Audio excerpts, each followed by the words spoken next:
Hello friends, study achievers में आप सभी का स्वागत है। और आज का वीडियो का टॉपिक जो रहेगा वो ईएसआईसी यूडीसी के कुछ डाउट्स हैं स्टूडेंट्स के, उसको रिजॉल्व करने का मेरा प्रयास रहेगा। मैंने 2019 में ईएसआईसी यूडीसी का पेपर दिया था और उसमें वेटिंग लिस्ट में मेरा सिलेक्शन हुआ था। तो सबसे पहला जो क्वेरी है वो सीट का है कि अदर स्टेट से अप्लाई कर सकते हैं क्या। तो आप किसी भी स्टेट से अप्लाई कर सकते हो क्योंकि इसमें एलपीटी का कोई इशू नहीं है, लैंग्वेज प्रोफिशिएंसी टेस्ट इसमें नहीं होगा। लेकिन एक बात का आपको ख्याल रखना होगा कि आप जिस स्टेट से अप्लाई करोगे आपको जॉब लोकेशन आपका वही स्टेट होगा। जैसे मान लेते हैं कि आप बिहार से बिलोंग करते हो और आपने यूपी से फॉर्म डाला है तो आपको यूपी में ही जाकर जॉब करना होगा।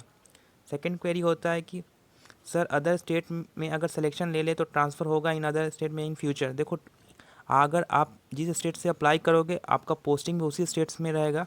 और जहाँ तक ट्रांसफ़र का बात है तो ये बहुत ही मुश्किल है, ट्रांसफ़र ना के बराबर होता है। तो आप सोच समझ के फॉर्म डालना कि आप उस स्टेट में अपने आप को एडजस्ट कर सकते हो, तो आप उस स्टेट से फॉर्म फिलअप कर देना। अगला क्वेश्चन है श्रीनिवास का कि मेंस में बैंकिंग पैटर्न होता है, जीए के क्वेश्चन भी जैसे बैंक में आते हैं वैसे रहते हैं कि एसएससी जैसे। जो ईएसआईसी यूडीसी का 2019 का पेपर मैंने दिया था, तो जो आपके जो जीए रहेगा वो बैंक के करंट अफेयर्स पे रहेगा, लेकिन बैंकिंग टर्म्स नहीं रहेंगे, मतलब उसमें बैंकिंग अवेयरनेस नहीं रहेगा। लेकिन जो करंट अफेयर्स रहेंगे आपके वो बैंकिंग जैसे ही रहेंगे। और कुछ एक या दो क्वेश्चन आपको हिस्ट्री और पॉलिटी के भी देखने को मिल सकते हैं। लेकिन आपका जो ओवरऑल रहेगा वो करंट अफेयर्स पे रहेगा और स्टैटिक अवेयरनेस पे रहेगा, बैंकिंग टर्म्स नहीं होंगे। अगला क्वेश्चन है रोहित कुमार का, मुझे स्किल टेस्ट के लिए बताइए कहाँ से प्रिपरेशन करूँ। देखो, स्किल टेस्ट का प्रिपरेशन के लिए आपको उतना टेंशन लेने की वाली बात नहीं है, आप प्रीलिम्स और मेंस पे फोकस करो। स्किल टेस्ट का प्रिपरेशन मैं करवा दूंगा जैसे ही आपका मेंस निकलेगा, क्योंकि आपके पास सफिशिएंट टाइम मिलता है स्किल टेस्ट के लिए। और स्किल टेस्ट एक क्वालिफाइंग इन नेचर है, आप आराम से क्लियर कर लोगे। Last time out of 50 17 marks qualifying था, तो आप उतना ला सकते हो। उसमें एक आपको मैं ओवरव्यू दे देता हूँ कि उसमें एक एमएस वर्ड होता है। एमएस वर्ड में आपको कुछ वर्ड करना होता है, जैसे पैराग्राफ है उसमें आपको जो आपको सैम्पल क्वेश्चन मिलेंगे उसमें आपको ये लिखा रहता है कि पहला लाइन आपको बोल्ड करना है या इतने मार्जिन तक रखना है, या पावर पॉइंट पे आपको कैलकुलेशन करना होता है। तो वो बहुत ही सिंपल होगा। मैं मेंस के रिजल्ट के बाद आपको बता दूंगा कैसे स्किल टेस्ट का प्रिपरेशन करना है। तो आप अभी सिर्फ प्रीलिम्स और मेंस पे फोकस करो, स्किल टेस्ट का ज़्यादा टेंशन लेने वाली बात नहीं है। अगला क्वेश्चन है रवि रंजन का, नोटिफिकेशन आने से फाइनल मेरिट लिस्ट आने तक कितने मंथ लग जाते हैं। देखो, 2019 की मैं बात करता हूँ तो उस टाइम जो प्रीलिम्स हुआ था वो जुलाई में हुआ था, और मेंस जो हुआ था वो सितंबर के आसपास हुआ था।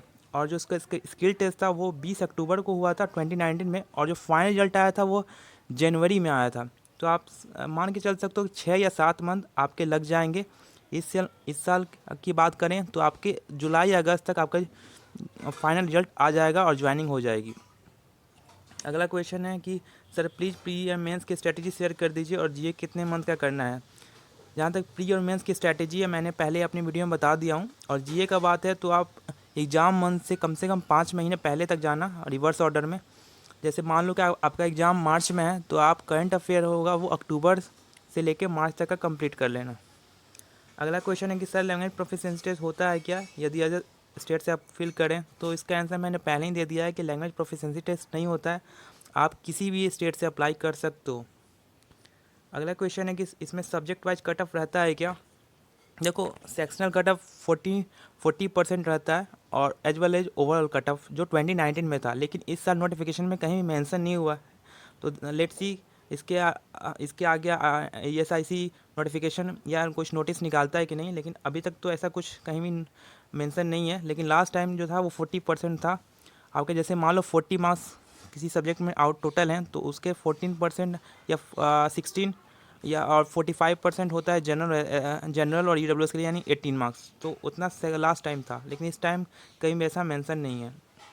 इनका क्वेश्चन है कि sir final selection after skill test के लिए 2 यानी इसमें क्या कट ऑफ थी। देखो, सबसे बड़ा चीज़ है कि जब आपका स्किल टेस्ट होता है उसके लिए 1:5 लिया जाता है। तो 1:5 एक अच्छा खासा ये है रेशियो है। तो आपको कम से कम जो मेंस के मार्क्स है उसके 30 या 35 प्लस मोर लाना होगा आपको फाइनल सिलेक्शन के लिए। मान लो कि कट ऑफ आपका स्किल टेस्ट के लिए 110 जाता है तो कम से कम आपको 140 लाना पड़ेगा आपके फाइनल मेरिट में सिलेक्शन लेने के लिए। इनका क्वेश्चन है कि sir I work in bank, तो क्या मुझे बैंक से नो ऑब्जेक्शन सर्टिफिकेट लेने की ज़रूरत है। बहुत जरूरी है। आपका एनओसी मस्ट है, क्योंकि जब आप स्किल टेस्ट में जाओगे तो वहाँ पे डॉक्यूमेंट्स में आपको एनओसी मांगा जाएगा।